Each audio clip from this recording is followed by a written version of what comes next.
Olá, pessoal, tudo bem? Hoje nós vamos trazer um assunto muito importante aqui no Canabinal. Como será que as pessoas dão nomes populares para as plantas e para os animais? E, sobretudo, os povos tradicionais, né? Os povos originários, hoje a gente diz, né? Bem, mas para que a gente possa ver como que eles batizam essas plantas, e eu vou fazer uma conexão com a cannabis sativa lá no final do episódio, então fica aqui, não desiste, né, desse conteúdo que é super importante. A gente precisa entender como é que eles, na verdade, descobrem novos medicamentos a partir do repertório local, das suas plantas, dos seus animais, né? Então existem assim uma certa, eu vou trazer 4 tipos, de abordagens que eles utilizam, mas sempre pensando que nunca é o acaso ou de forma aleatória, "Ai, foi por acaso que descobriu", não, nada disso, né. Uma primeira forma de aquisição desse conhecimento é o que Levi-Strauss chama de um banco de memória sensorial, mais ou menos isso, né. Então, quer dizer, essas crianças que vivem, que são dos povos originários, eles estão na floresta testando a todo tempo uma planta, um animal. "Nossa, a asa dessa borboleta é azul, deixa eu ver qual é o sabor", e lambe. Então, são feitas associações, né. Esse é o universo lúdico dessas crianças. Então eles vão associando cor, paladar, aroma, tudo isso, né. Cheiro. Bom, acontece que lá na frente, essa criança poderá virar um xamã, né, um termo genérico aqui que a gente usa, a antropologia usa, né, mas cada povo, na verdade, vai se autodenominar, de forma diferente. Então pode ser o paié, o aiacá, não é xamã, né, o xamã é um termo acadêmico. Mas enfim, essa pessoa poderá virar xamã, e aí ela vai acessar essas experiências, esse banco de memórias sensoriais, que é como se fosse uma Winchester, né, na cabeça desse adolescente, então, que cresceu com todas essas associações entre cor, sabor, textura, cheiro, né. E aí ela vai partir de um princípio de Paracelsus que se chama a teoria das assinaturas, aonde esse princípio diz que a natureza ela tem assinaturas, ela tem sinais de cor, de cheiro e tudo mais. E se a gente souber interpretar, ler esses sinais, nós podemos usar essas plantas para o nosso para a nossa saúde, para nossas questões, né. Então, por exemplo, um fruto em forma de rim pode estar conectado com questões renais, e assim por diante. Então, essa criança, se virar um xamã um dia, ela poderá utilizar essas associações, né, para desenvolver novos medicamentos baseado nessas analogias que eu estou dizendo. Por exemplo, se eu tenho uma doença que é quente, né, e a planta ali é quente, um animal quente, então eu posso antagonizar, como se fosse um processo homeopático, ou o contrário, né. Eu tenho ali, por exemplo, a mão um monte de verrugas, e eu posso usar uma casca de manga rosa, que é extremamente lisa, para antagonizar como se fosse um processo alopático. Ou eu posso usar galhas de folhas que parecem com verrugas, e aí eu vou anular, na verdade, dentro de um processo homeopático, né? Igual, tratando do igual, né? Enfim, são várias formas, né? Mas assim, só para resumir. Uma outra forma de aquisição de conhecimento de novos medicamentos é observar a relação entre animais e plantas, que eu vou trazer aqui já um exemplo. E por fim, eu trago a intuição, né? A intuição é uma forma de aquisição de conhecimento que se dá pelo inconsciente. Então, sonhos, insights. Então, isso é muito comum também a gente observar nesses povos originários. Por quê? Porque eles estão em estreita. Na verdade, eles não estão na rede, eles são a rede, né? Eles são a natureza. Então, para eles, essa questão intuitiva é muito forte do seu ambiente, né? Entender o seu ambiente do ponto de vista inconsciente é muito fácil. Mas agora vamos aos exemplos do porquê que eu vim aqui. Então vamos lá. Lembra quando eu falei naquele episódio sobre o Emho, que o Inhohe me trouxe uma planta que se chamava Capran corriré ro, né? No episódio dos Macreré, quando eu estava deitada na rede, ele trouxe um cigarro. Mas vamos lá, o que quer dizer Capran corriré ro? Capran é jabuti. Corriré é a espinhela, né? A vértebra, aliás. E ro é uma folha, uma erva. Então é uma planta que te deixa tão lento quanto um jabuti. Mas então, olha só, eles batizaram, eles deram nome para essa planta com a própria atividade farmacológica. Isso acontece muito, né? Batizar a planta, dar um nome para a planta que tem a sua, né, no nome já a sua atividade farmacológica é muito comum. É por isso que é tão importante a gente conhecer a língua dos povos, né? Para poder fazer essas associações, traduções. E só que o mais legal que isso, né, como é que eles descobriram que essa planta deixava tão lento quanto um jabuti?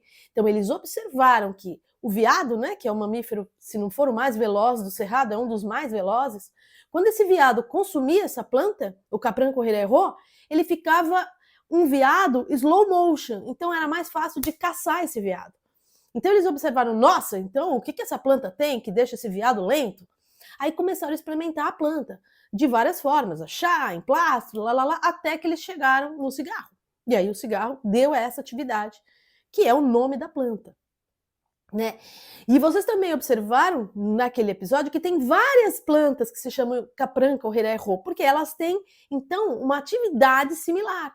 Da mesma forma como na nossa sociedade aqui, a gente tem várias ervas cidreiras, como vocês podem ver ao lado. Então, são plantas nada a ver, não tem parentesco taxonômico nenhum, não são nada, né? nem parentes, nem como só, assim, é tipo sogra, cunhada, né? Uma é o Cymbopogon citratus, que é o capim-limão, que também a gente conhece assim, né? O outro é a Lípia alba e a outra é a Melissa officinalis. E, no entanto, todas são conhecidas como erva cidreira. Por quê? Porque elas têm um aroma parecido, porque elas induzem o sono, acalmam. Agora, esses nomes populares, eles podem trazer problema. Nesse caso, não, porque essas plantas são todas bacanas, do bem, sem problema. Mas aqui a gente tem, por exemplo, a St. John Herb, que é uma planta alemã, que é antidepressiva. Aqui no Brasil a gente tem a erva de São João, traduzindo St. John Herb, só que ela está sendo usada como antidepressivo, por quê? Por causa do nome popular da outra alemã. Isso aqui não tem nada a ver, né? Atividade farmacológica. Então, tem o risco aí quando a gente usa o nome popular das plantas, mas tem muitas vantagens. E eu vou continuar falando aqui sobre isso e já vou fazer a conexão com a cannabis sativa. Por exemplo, tonturé. Tonturé é uma erva jabuti, é uma erva tatu, o nome traduzindo, dos macraré. Por quê? Porque os caçadores, quando querem caçar o tatu, o que eles fazem? Eles pegam as raízes dessa planta, espalham pelo corpo para ficar cheirando o tatu e atrair o tatu na hora de caçar, né? Tem uma outra planta que também acho muito legal, que a gente também estudou lá na Escola Paulista de Medicina, o professor Carlini, que se chama nó de cachorro. É o nome popular, usada no Pantanal, para 3 coisas: para afinar o sangue, melhorar a memória e acordar o músculo, como dizia o seu Cesário lá do episódio do Tira Capeta. O que é acordar o músculo? Um afrodisíaco. Então é uma planta que te traz 3 coisas aí, né? Agora, olha o nome científico dessa planta: Heteropteris afrodisíaca. Então, no nome científico, você já tem atividade farmacológica afrodisíaca. Por quê? Porque o cara que deu o nome, batizou essa planta, o taxonomista, o botânico, ele consultou as pessoas do Pantanal para saber qual era a principal característica dessa planta. Então, também, um nome científico, ele pode trazer muitas informações, não só o popular, como o científico pode trazer muitas informações sobre essas plantas, né? A gente publicou um artigo recentemente, eu vou deixar aqui, né, para vocês verem, com vários nomes científicos e populares, por exemplo, cagaita, né, do Pantanal, que é para, né, para você aumentar a defecação e emagrecer, né? Por exemplo, bom, enfim, vários nomes, eu vou deixar alguns aí na tela como curiosidade para vocês, mas vamos voltar para o nó de cachorro. Então, o nó de cachorro, não só o afrodisíaco do nome científico, já fala o nome a atividade farmacológica da planta, mas também o nome popular. Por que nó de cachorro? Porque essa planta, ela tem raízes, claro, no cerrado, no Pantanal, né, muito longas para poder captar água, e elas têm uns estrangulamentos assim, que lembra o quê? Um pênis canino depois do coito. Então, olha que interessante, o nome popular e o nome científico trazem atividade farmacológica, afrodisíaco. E é mesmo, é maravilhosa. Bom, mas afinal, o que tem a ver esse episódio com a cannabis sativa? Nada, claro que tem. Eu vou apresentar para vocês 3 plantas cujo nome popular aqui no Brasil é maconha brava. Por quê? Porque elas são utilizadas em substituição à cannabis sativa. Então, olha a relevância, olha a importância do nome popular com relação a uma determinada planta, né? Então, a primeira é nativa do Brasil, é a Cestrum levigatum. Além de maconha brava, o nome popular dela também é dama da noite. Isso mesmo, essa planta extremamente cheirosa à noite, principalmente, né? A outra também é nativa do Brasil, é a Zornia latifolia.